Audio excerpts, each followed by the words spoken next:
우즈베키스탄을 알리고 소개하는 TV 우즈베키스탄입니다. 오랜만에 인사드리는데 아직 목감기가 덜 나와서 목이 좀 잠기긴 해요.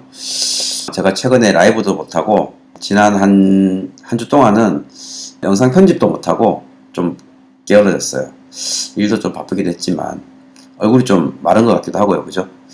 오랜만에 우즈베키스탄 최근 소식도 전해드릴 겸 인사도 좀 드릴 겸 카메라를 켰습니다. 요즘 비행기 편수가 많이 늘어서 한국, 우즈베키스탄 왔다 갔다 하시는 분들이 많으세요. 제 주변에도 한국에 일보러 다녀오시는 분들도 많이 늘었고, 저도 7월 5일, 7월 5일인가요? 맞아요. 7월 5일쯤에 한 일주일 정도 한국에 개인적으로 업무 보러 들어갔다 올 생각이고, 제가 지난 5월 초에 이탈리아 한번 갔다 오고, 그리고 이제 거의 한 2달 만에 다시 또 이제 비행기를 탈 계획이고요. 6월달은 한국에서 또 출장자분들이 많아서 못 움직이고 자리를 지키고 있었습니다. 오늘 이런저런 우즈베키스탄 요즘 돌아가는 이야기 좀 드리려고 하는데, 먼저 코로나 관련돼 가지고 6월 13일, 6월 16일인가? 하여튼 우즈베키스탄에서 이제 완전히 코로나와 관련된 방역 지침은 전면 폐지가 됐어요. 그래서 PCR 이런 것들도 요구하지 않고 공공장소나 이런 데에서 방역 지침 같은 거 전혀 없습니다.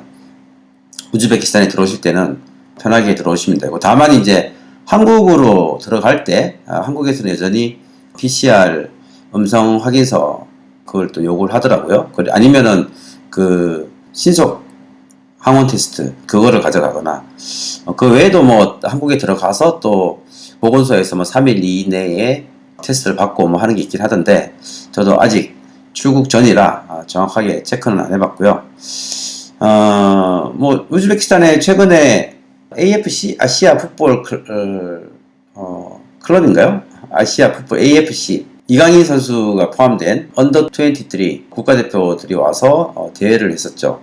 우리나라는 8강에서 일본한테 3대0으로 깨져가지고 탈락을 했는데, 오늘 우즈베키스탄이 일본한테 2대0으로 이겼더라고요. 그래서 우즈베키스탄이 준결승인가요? 준결승이 올라갔나 결승이 올라갔나 하여튼 그런 소식이 잠깐 들렸었고, 우리 국가대표 선수들 한국 들어갈 때 선수단 안에서도 코로나 확진자가 나왔다는 얘기도 있었고, 요즘 주변에 코로나 확진자 소식이 뜨문뜨문 들려요. 근데 예전처럼 그렇게 막 퍼지는 분위기는 아니고 조금 이렇게 누가 아팠대더라 그런 정도 소식은 들리는 것 같고, 그리고 오늘 오랫동안 저희 TV 우즈베키스탄 채널을 구독해주신 구독자 한 분이 미국에서 뉴저지에서 여기까지 오셔가지고 저를 찾아주셨어요. 그래서 기념사진도 찍고 잠깐 담소도 나누고 중앙아시아 전 지역을 여행을 하시면서 잠깐 타시켄트 들리셨다고, 그래서 반갑게 인사도 드렸었고요. 저는 이제 최근에 좀 바빴던 거는 이제 아파트 인테리어 공사. 제가 인테리어 공사가 메인은 아니에요, 사실은. 주로 이제 설계 관련된 또는 이제 뭐라 그러죠? 용역이라 그래야 되나? 서비스, 자문이라든가 아니면 설계 디자인 이쪽이 메인인데, 여기는 하도 뭐라 그럴까 이렇게 프로덕션이 너무 퀄리티가 떨어져서 답답해가지고 제가 직접 지금 하고 있는데, 어쨌거나 최근에 2번째 아파트 마무리했고, 지금 이제 그 아파트 안에 들어가는 그림들이나 아니면 인테리어 소품들, 주방에 접시 이런 거 있잖아요. 그런 것도 이제 디자인 골라가면서 사서 모으고 있고, 그 아파트는 이제 게스트 하우스 형태로 제가 이제 누구한테 통으로 임대를 주고 거기서 이제 게스트 하우스로 돌릴 거예요. 이름이 이제 비비하우스라고 해서 웹사이트도 만들고 여러 가지 갖출 거 좀 갖춰가지고, 우즈베키스탄에 이제 앞으로 사람들이 많이 오니까 그런 시설들도 좀 필요할 것 같아서 그렇게 할 생각이고, 그리고 3번째 공사한 게 또 지금 가구 조립 마무리 중이에요. 그 파리지앙 아파트, 약간 네오클래식 스타일로 한 건데, 제가 건축을 하니까 이제 건축 마감 공사는 크게 사람들 어레인지 해가지고 하는 데는 문제가 없는데, 가구 쪽이 항상 힘들더라고요, 보니까. 일정도 잘 안 지켜지고, 특히 이제 가구 공장에서 제 날짜에 맞춰가지고 납품이 안 되고 이런 일들이 좀 반복적으로 발생을 해서 좀 머리가 아프긴 한데, 어쨌든 세 번째 아파트도 지금 가구 마무리 조립 작업 하고 있고, 막 2, 3일 내에 마무리가 될 것 같아요. 제가 여기서 인테리어를 해보니까, 이제 조금 더 이쪽에 그 공사 관련된 부분들, 특히 이제 마감 공사. 우즈베키스탄은 전통적으로 골조 분양이 기본이기 때문에, 마감 공사는 거의 소매 시장에서 진짜로 이 점조직들이 이루어져요. 그러다 보니까 이 퀄리티가 진짜 천차만별인 것 같고, 가격도 막 들쭉날쭉 진짜 부르는 게 값이고, 또 이제 싼 것들은 뭐 터무니없는 퀄리티가 또 나오기도 하고, 특히 이제 여기 인테리어 공사들은 보면 전통적으로 노인만 제공을 해요. 그러니까 노동력만. 자재나 이런 것들은 거의 건축주가 직접 사서 현장까지 갖다 줘야 이제 인부들이 그걸 가지고서 작업을 하는 거죠. 그래서 자기네들은 노임만 받겠다. 보통 요즘 보니까 이제 인테리어 공사, 마감 공사 노임을 120불에서 150불 정도 제곱미터당 그렇게 뭐 달라고 하더라고요. 보니까 조금 여름이라서 조금 오른 것 같기도 하고, 그것도 있고, 또 이제 한국 사람 입장에서는 자재를 사러 다닐 수가 없잖아요. 뭐 일반인들도 마찬가지예요. 여기 일반인들은 자재를 고를 수도 없고, 뭐 전기 케이블 뭐 사야 되는지, 타일 뭐 사야 되는지 모르잖아요. 그래서 이렇게 일괄적으로 주려고 해도 보통 이 인테리어 마감 공사하는 업자들이 자재는 안 받으려고 해요. 자재까지 하면 자기네들이 머리 아프다고, 시간도 많이 걸리고 돈도 안 되고, 자재 단가 가지고 따지기도 하니까. 근데 저희는 일단은 먼저 처음부터 빈 박스 안에서 이제 벽지 세우는 것부터 가구 가전까지 다 원하면 이제 다 그렇게 하는 방식으로 진행을 하고 있는데, 우즈베키스탄에 제가 알기로는 아파트 사신 분들이 꽤 많으신데, 앞으로 이제 입주하시기 전에 마감 공사 하시면서 뭐 그런 부분들이 좀 힘들 수도 있으니까 미리 잘 준비하셔가지고 필요하시면 저희 더레드 오즈 CMD에다가 의뢰하셔도 괜찮고요. 뭐 그래서 이제 공사비 이렇게 물어보세요. 뭐 인테리어 공사비 얼마 드냐고. 제가 이제 내역을 딱 뽑아보면 이게 인테리어 공사비 얼마예요? 이렇게 물어보는 게 차 한 대 얼마예요? 이렇게 물어보는 거랑 비슷해가지고 일일이 다 설명을 해야 되니까, 예를 들면은 뭐 스파크, 여기 이제 라세티라고 하죠. 라세티 같은 경우도 이제 옵션마다 가격이 다 다르고, 또 이제 벤츠 하면 또 다른데, 저희는 이제 한 말리부급 정도? 저희가 지금 인테리어 하는 거는 그 이하로는 안 하려고요. 왜냐면 그 이하로는 하면은 해놓고 욕먹을 것 같아서 한 말리부급 정도 퀄리티로 지금 작업을 진행을 하는데, 대략 한 마감 자재에 따라 가지고 한 3,400불 정도, 순수 마감 공사만. 거기에 이제 가구랑 가전 같은 거 다 하면은 뭐 좀 더 올라가죠. 근데 이렇게 얘기를 하면 비싸다고 또 그러기도 하고, 또 감이 없어요. 일반인들은 들어서 그게 왜 비싼지 어떤지 감을 못 잡기 때문에 그냥 이렇게 고양이 털 그냥 말로 하기가 좀 어려워서, 이제 관심 있으신 분은 저희 사무실에 오셔가지고 제가 이제 직접 어떤 것들이 차이가 있고 왜 이 가격이 책정되고 하는 걸 설명을 드리는데, 어쨌거나 관심 있으신 분들 연락 주세요. 타시켄트에서 혹시 뭐 아파트 하실 일 있으면. 그리고 이제 저 요즘 이제 건축 허가 관련 신규 개발 사업 관련돼서 실제로 이제 지금 진행되고 있는 사업들도 몇 개 있고, 그리고 제가 뭐 허가업무를 진행하는 것도 있어요. 주로는 이제 저는 일반 건축물, 뭐 호텔이나 아니면 업무 빌딩이나 아니면 주택이나 이런 것들 디자인하고 뭐 여러 가지 이렇게 개발 설계, 규모 뽑고 하는 그런 일들이 많아요. 근데 이런 일들은 대체적으로 이제 사업주의 그 보안 사항이라서 제가 이렇게 막 보여드릴 수가 없어요. 인테리어 같은 경우는 이제 그냥 이렇게 뭐 보여드리는데, 그런 사업들은 이렇게 영상에서 유튜브에서 막 오픈할 수가 없어가지고, 제가 인테리어 하는 사람이라고 생각하시는데 극히 제가 하는 일의 일부고, 장기적으로 제가 이제 직접 별장도 지어야 되고 하다 보니까 이제 제가 그런 실제로 공사할 수 있는 조직을 지금 만들어가고 있는 중이고요. 그리고 우즈베키스탄에 최근에도 뭐 약간 그 불미스러운 일들, 사기는 아닌데 뭔가 일을 벌렸다가 잘 안 돼서 이렇게 낭패 보시는 분들 얘기들이 항상 이렇게 들려요. 근데 보면은 결국은 누가 옆에서 하는 말 듣고 뭔가 시작을 했다가 문제가 생기는 경우들이 많아요. 본인이 판단할 수 없는 일들을 누가 옆에서 뭐 괜찮다, 뭐 달콤한 이야기로 이렇게 유혹을 하는 거죠. 물론 이제 그 사람도 뭐 이렇게 나쁜 의도로 가지고 한 건 아니지만 자기도 잘 모르면서 이제 이게 좋더라 이렇게 해서 뭐 한번 해보자 했는데 안 되죠. 잘 안 돼요. 뭘 하든지 간에. 저도 지금 여기서 뭐 건축 설계 관련된 이쪽 일을 하지만 진짜 만만치 않아요. 직원 하나 관리하는 것도 그렇고 협력업체 관리하는 것도 그렇고 뭐 자재부터 해서 진짜 막 악착같이 막 파고들어서 막 따지고 싸우고 하지 않으면 사람들이 봤을 때 만족할 만한 결과를 만들어내기 진짜 힘들어요. 뭐 카페를 하든 아니면 식당을 하든 아니면 다른 무슨 일을 하든지 간에 쉽지 않아요. 그래서 우즈베키스탄에 뭔가 좀 한국보단 쉬울 것 같아서 뭘 해보겠다고 하시는 분들한테 제가 얘기해요. 하지 마시라고. 그냥 우즈벡에 오시고 싶으시면 오셔서 그냥 땅이나 사시라고. 뭐 땅 사는 방법을 나한테 물어보시는데 뭐 방법이야 뭐 각자 찾아야죠. 근데 어떻게 보면 지금 타이밍에는 어떤 새로운 사업을 시작하는 것도 자기가 굉장히 자신 있고 그런 시장을 선점하고자 하는 욕심이 있다 그러면 온 힘을 기울여서 하시는 건 좋은데 만약에 그게 아니라면 그냥 오셔가지고 그냥 땅 사서 그 임대 주시고 그냥 그거 갖고 계시다가 지가 상승하면 그걸로 조금 여유있게 돌리는 게 더 낫지 않을까. 저는 그렇게 권해드려요.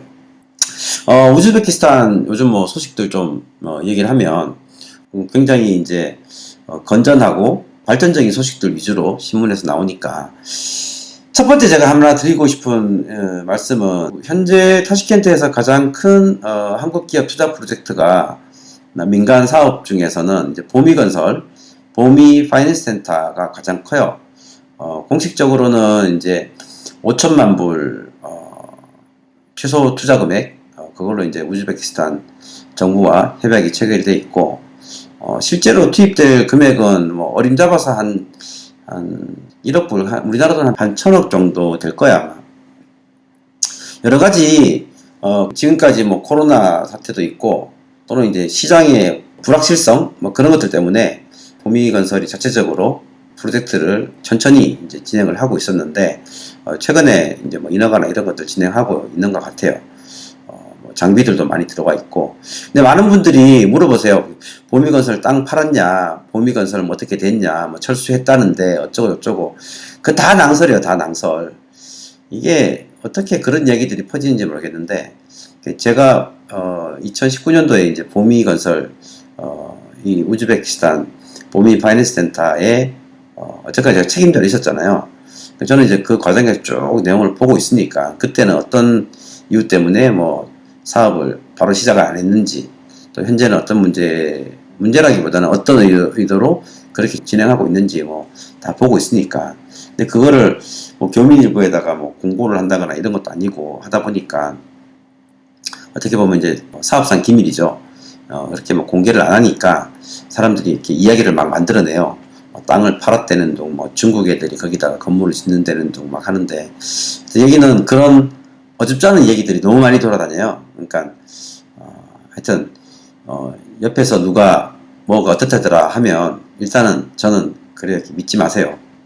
한국 사람이 얘기하던 아니면 우즈벡 사람이 이야기하던 믿지 마시고 본인이 직접 확인을 어떤 루트를 통해서든지 확인을 해봐야 되는 해보고 난 다음에 이제 그게 사실 여부가 판단이 되는 거고 어쨌거나 지금은 한국 직원들도 꽤 많이 들어와 있고 현지 스태프들도 많이 채용을 해서 어느 정도 세팅이 돼 있고 정부 쪽하고 이제 관련된 협의들 진행하면서 진행을 하고 있어요.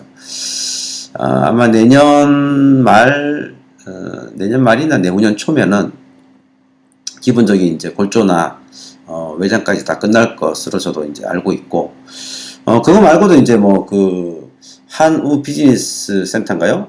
KUBC 뭐 그것도 있고 그리고 저기 뭐요 볼보에서 건설하고 있는 그 코리아 비즈니스 센터 테크노파크 앞에 있는 그것도 뭐 공사 올라가고 있고 그 외에도 이제 뭐 여러 가지 한국 민간 투자 개발 사업들 뭐 여러 가지가 또 진행되고 있는 것 같아요. 그리고 이제 우즈베키스탄 뉴스 보면 요즘 이제 계속 뭐 투자부라든가 외교부 또는 이제 뭐 정부 뭐 의회 쪽이나 다른 나라들하고 우즈베키스탄의 앞으로 투자 협력 사업들에 대한 관련된 기사들이 계속 올라오고 있어요. 굉장히 코로나가 마무리되면서 많이 올라오고 있고, 특히 이제 제가 관심 가졌던 부분은 이제 일본, 최근에 일본 관련된 소식들이 꽤 많이 올라오고 있어요. 일본도 아마 지금 뭐 일본 엔화도 안 좋긴 한데, 일본의 국내적으로 이제 경기가 안 좋다 그래야 되나?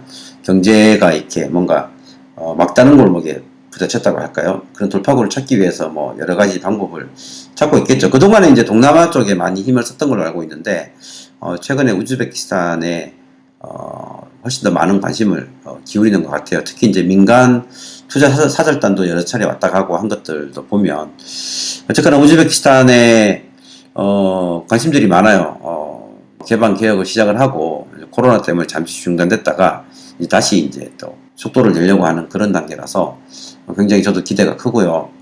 그리고 이제 최근에 기사 보면 올 1월부터 4월까지 방문객 숫자가 꽤 많아요.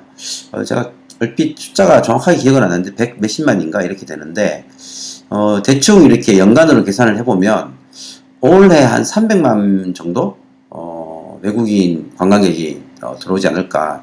그 중에 이제 1등이 이제 카자흐스탄하고 러시아, 카자흐스탄하고 러시아가 제일 많고, 뭐 한국도 한 1000명인가 관광객으로 들어온 사람이 그 정도 되고, 이렇게 코로나 터지기 전에 한 600만 정도 1년에 거의 뭐 매년 2배씩 늘어가지고 600만 정도까지 외국인 관광객도 있고 뭐 그냥 비즈니스 오는 사람도 있고 됐던 걸로 알고 있는데, 지금 올해 한 300만 정도 된다 그러면 내년이면 다시 코로나 이전 정도 수준까지 올라가지 않을까. 그러면 또 이제 타시켄트의 호텔 없어서 난리 날 거야 아마. 하여튼 뭐 요즘 햄튼 호텔이나 뭐 저기 뭐죠, 롯데 호텔도 어떨 때는 방이 없을 때가 있어요. 그게 250객실이 넘거든요.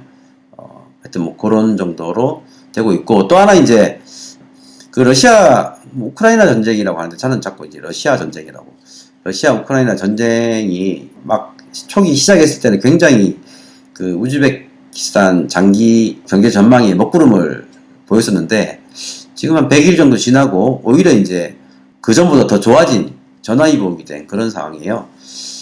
예를 들면은 지금 루브라가 전쟁 터지기 전보다 더 세졌어요. 평가 가치가.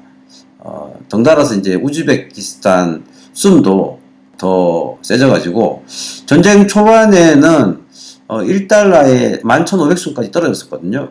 우즈베키스탄 쏨이. 지금 오늘 기사에 보니까 11,000 이하로, 11,000보다 더 1,980쏨 뭐 이런 식으로 1달러에 대한 우즈벡 쏨의 가치가 더 올라간 그런 상황이고, 또 이제 해외 송금 있잖아요. 우즈베키스탄 가계소득의 상당수가 해외에 나가 있는 가족들이 보내주는 송금, 그건데 전체 GDP의 한 10% 정도 차지해요.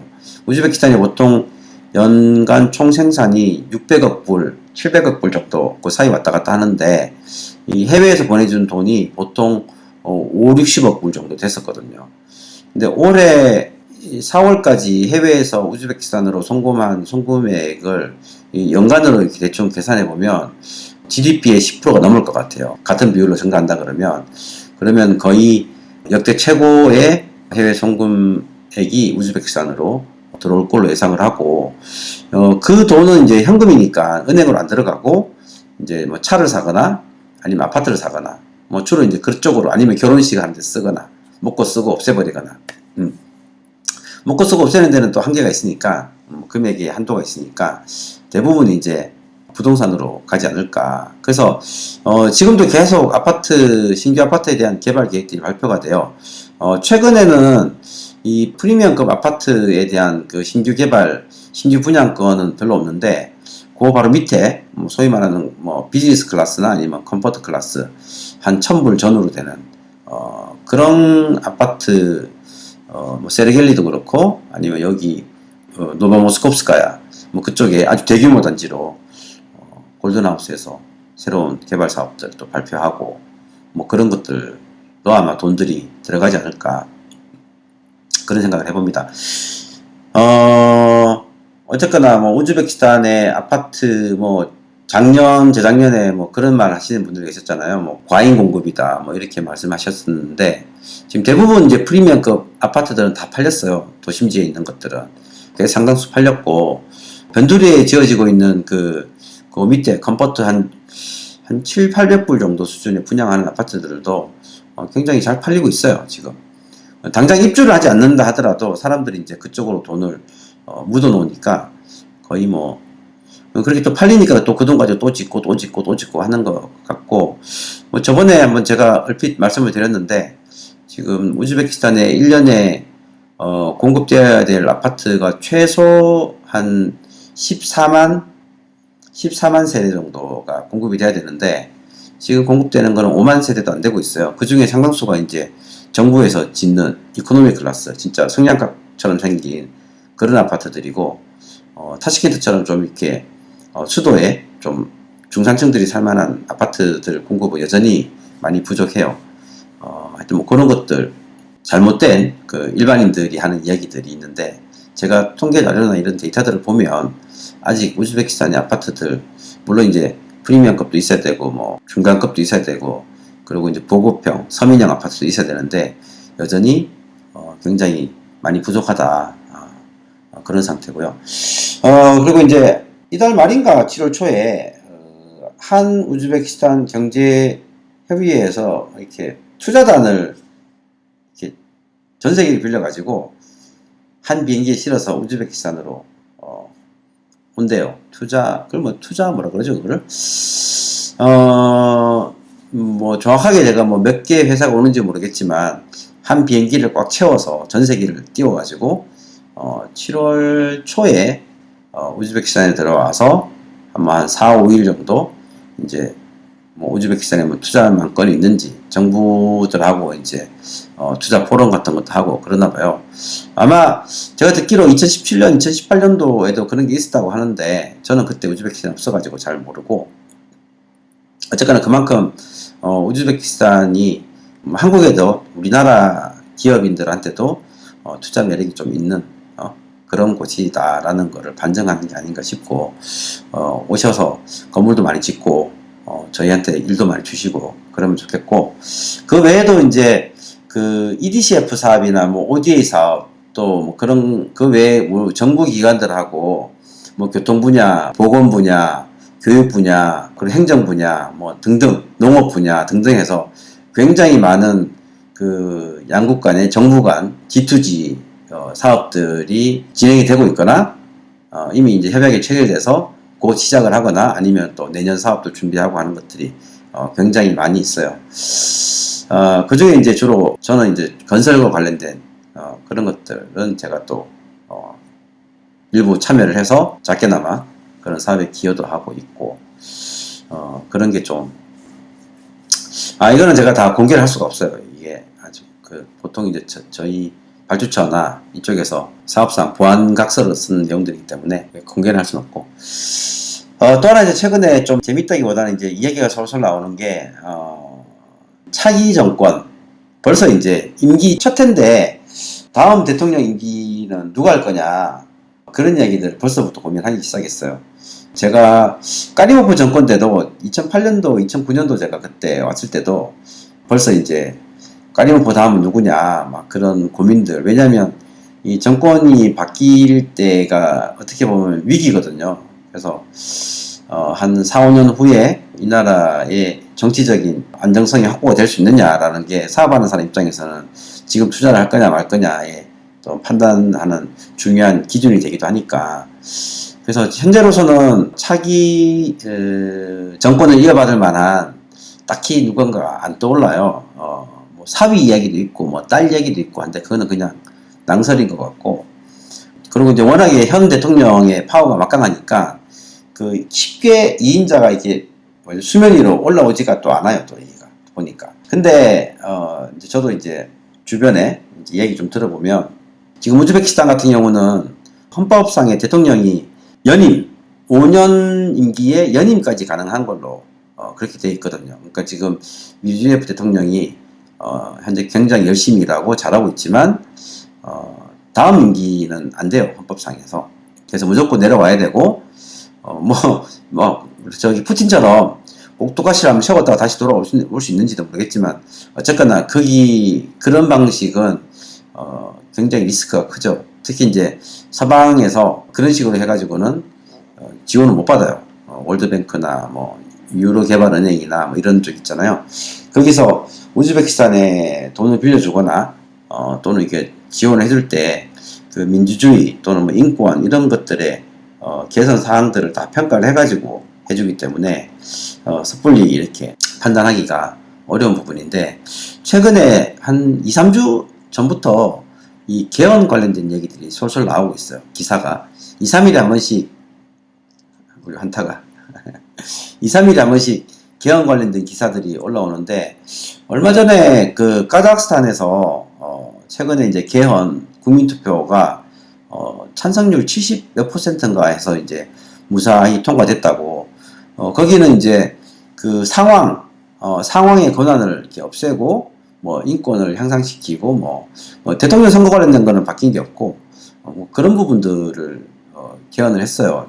올 1월 달인가 한번 폭동도 일어났었고 그래가지고 그런 걸 바꾸는 그런 개헌을 했었는데, 또 이제 우즈베키스탄 대통령이 개헌을 성공적으로 추진한 걸 축하한다고 축전도 날리고 막 그랬었는데, 그 이후로 우즈베키스탄에서도 이제 개헌 얘기가 계속 나오고 있어요. 주로는 이제 인권 분야 또는 이제 제가 읽어본 걸로는 그 사법제도, 이 지금 사법의 수장, 그러니까 우리나라는 이제 상권 분립이잖아요. 이렇게 저기 뭐죠? 행정부, 입법부, 사법부 이 3개가 균형을 이렇게 이루게끔 계속 서로 견제하면서 이렇게 돼 있는데, 우즈베키스탄 제가 이렇게 신문 기사들을 좀 보니까 이 사법부가 이게 독립적으로 있는 게 좋으냐 아니면은 행정부 밑에서 대통령 수하에 있는 게 맞느냐 뭐 이런 얘기들이 논쟁이 있더라고요. 그러니까 우리가 알고 있는 상권 분립이 정확하게 되고 있는 건 아닌 것 같아요. 여기가 물론 이제 뭐 상권 분립이 뭐 절대적으로 선한 거다라고 말할 수 없으니까 이 나라의 실정에 맞는 그런 맞게끔 그런 밸런스를 조정할 수 있겠죠.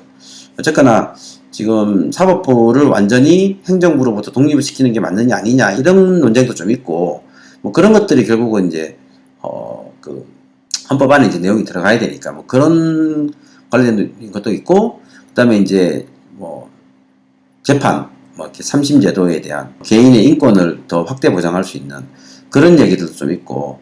근데 아직까지 그 선거법 관련된 얘기는 없어요. 근데 뭐 대통령 얘기가 잠깐 나오긴 하는데, 구체적으로 이게 뭐 대통령 임기를 뭐 바꿔야 된다거나 뭐 지금 여기는 대통령 선거가 간접 투표로 하고 있는 것 같더라고요. 직접 투표가 아니고. 그러니까 국회는 직접 투표인데 대통령은 제가 알기로는 간접 투표예요. 뭐 그런 거 관련된 얘기는 전혀 없어요. 근데 재밌는 거는 지금 개헌을 하기 위해서 이 개헌에 뭐라 그럴까, 이렇게 어떤 것들을 넣을지를 국민청원을 받고 있어요. 그러니까 일반인들이 제안을 하는 거죠. 이렇게 총 뭐 19,000건이 들어왔다 그러고, 뭐 그 중에서 뭐 좀 개헌위원회가 뭐 골라서 보고 토의할 게 있으면 토의하고 뭐 이렇게 지금 하고 있다는데, 분명히 그 안에는 대통령 선거 관련된 내용에 대한 개헌에 대한 내용도 있을 거야 아마.